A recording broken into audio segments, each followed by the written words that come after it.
इधर चलते हैं प्रयागराज, जहां पर नॉर्थ टेक सिंपोजियम 2026 का समापन समारोह आयोजित किया गया है और सीएम योगी संबोधित कर रहे हैं।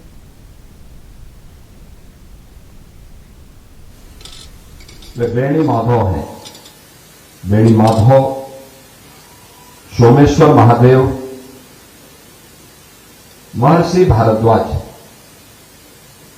भारद्वाज के बारे में एक मान्यता है कि दुनिया के पहले कुलपति थे वे विश्वविद्यालय के, और उनके गुरुकुल इसी प्रयागराज में थी। हमारी सरकार को इस सौभाग्य प्राप्त हुआ है कि 2019 के प्रयागराज कुंभ के अवसर पर हम लोगों ने महर्षि भारद्वाज के उस आश्रम को यहां पर पुनर्स्थापित करने की दिशा में कुछ प्रयास किए हैं। नागराज वासुकी देवासुर संग्राम में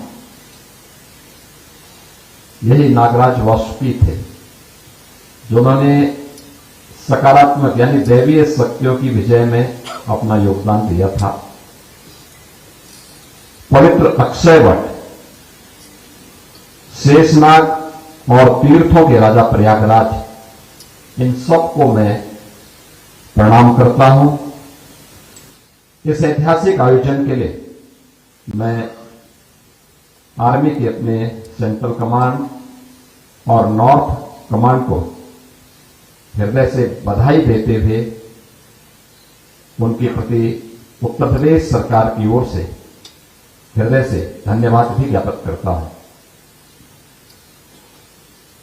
प्रयागराज की पावन धरा प्राचीन काल से ही हम सब के लिए ज्ञान की, आध्यात्मिक विरासत की और न्याय की पावन त्रिवेणी के रूप में भी विख्यात रही है।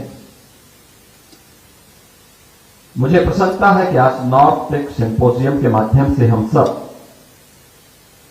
इस त्रिवेणी को टेक्नोलॉजी, नॉलेज एंड इनोवेशन के संगम के रूप में भी प्रस्तुत कर रहे हैं।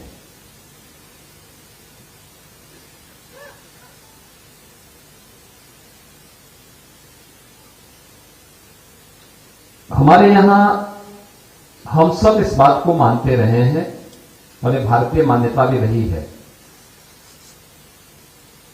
और हमारी भारतीय संस्कृति ने सदैव इस बात को अंगीकार भी किया कि अयम निज पुरोवेति गणनालव चेतसाम उदार चरितानाम वसुधैव कुटुंबकम।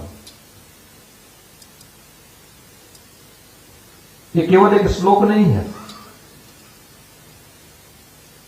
संपूर्ण वसुधा को एक परिवार के रूप में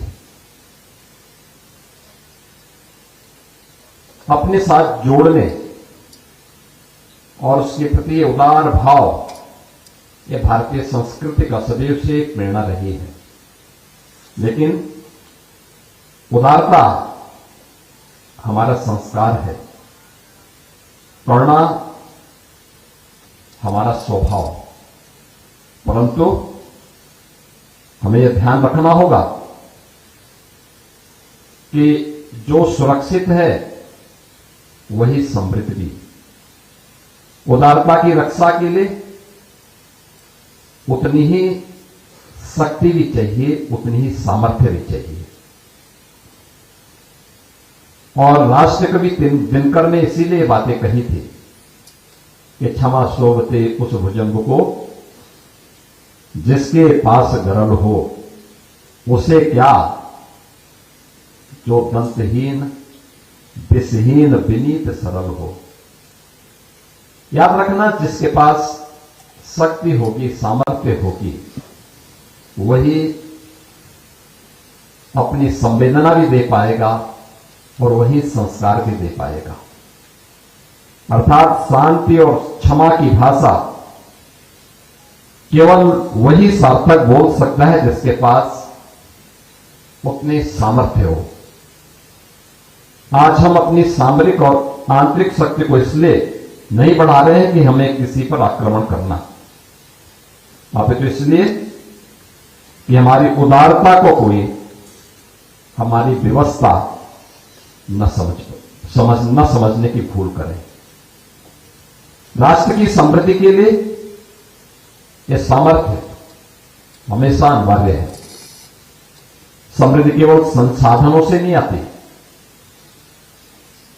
इसके लिए सुरक्षा, स्थिरता और सामर्थ्य का मजबूत आधार उतना ही आवश्यक भी होता है।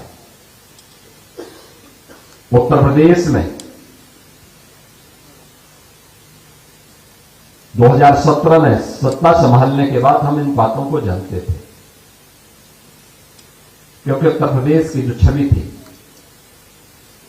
उत्तर प्रदेश के अंदर जो अव्यवस्था थी, हमारे सामने जो उस समय पहचान का संकट था, हम लोग इस बात को मानते थे कि